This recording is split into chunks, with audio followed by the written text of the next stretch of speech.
और आप बता दें कि दिल्ली में हरियाणा बीजेपी की तरफ से चुनाव को लेकर महामंथन किया गया। लोकसभा चुनाव को लेकर हुई इस मीटिंग में 20 ऑब्जर्वर्स की तरफ से प्रदेश की 10 लोकसभा सीटों पर किए गए सर्वे की रिपोर्ट पेश की गई, जिस पर मुख्यमंत्री मनोहर लाल समेत प्रदेश के दूसरे बड़े नेताओं ने मंथन किया।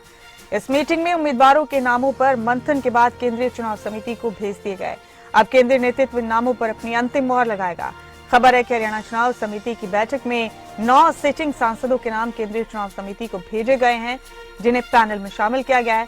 कृष्णपाल गुर्जर, राव इंद्रजीत सिंह, सिरसा से मौजूदा सांसद सुनीता दुग्गल, अशोक तंवर, रोहतक से मौजूदा सांसद अरविंद शर्मा, ओपी धनखड़, अंबाला से रतनलाल कटारिया की पत्नी बंतु कटारिया का नाम पैनल में शामिल किया गया है।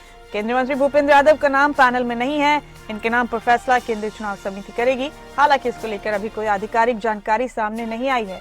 2 घंटे तक चली इस मीटिंग में हरियाणा के मुख्यमंत्री मनोहर लाल के अलावा बीजेपी के प्रदेश अध्यक्ष नायब सैनी, केंद्रीय मंत्री भूपेंद्र यादव, राव इंद्रजीत सिंह, ओपी धनखड़, चौधरी बीरेंद्र सिंह, कैबिनेट मंत्री कंवरपाल गुर्जर, पूर्व राष्ट्रीय सचिव सुधा यादव, कैप्टन अभिमन्यु, रामविलास शर्मा और राज्यसभा सांसद सुभाष बराला मौजूद है।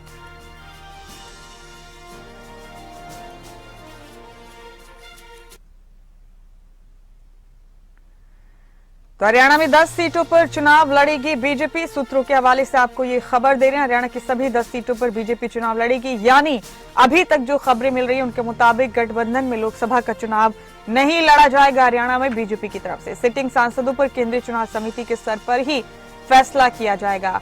केंद्रीय राज्य मंत्री कृष्णपाल गुर्जर और राव इंद्रजीत का नाम भी पैनल में शामिल।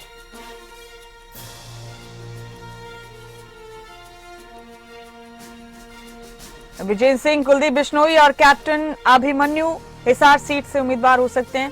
सोनीपत से रमेश कौशिक, मोहनलाल बड़ौली और योगेश्वर दत्त उम्मीदवार हो सकते हैं। सिरसा सीट पर सुनीता दुग्गल और अशोक तंवर उम्मीदवार हो सकते हैं भारतीय जनता पार्टी के।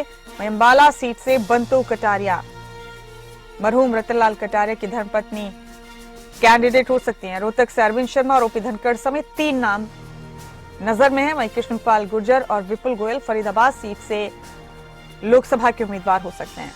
हिसार से विजय सिंह, कुलदीप बिश्नोई और कैप्टन अभिमन्यु उम्मीदवार हो सकते हैं।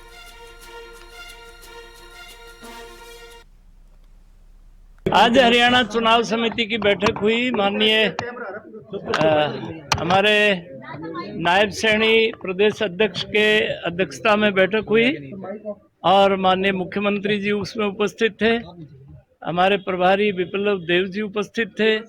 सह प्रभारी सुरेंद्र जी नागर उपस्थित थे और चुनाव समिति के सब लोग उसमें उपस्थित थे।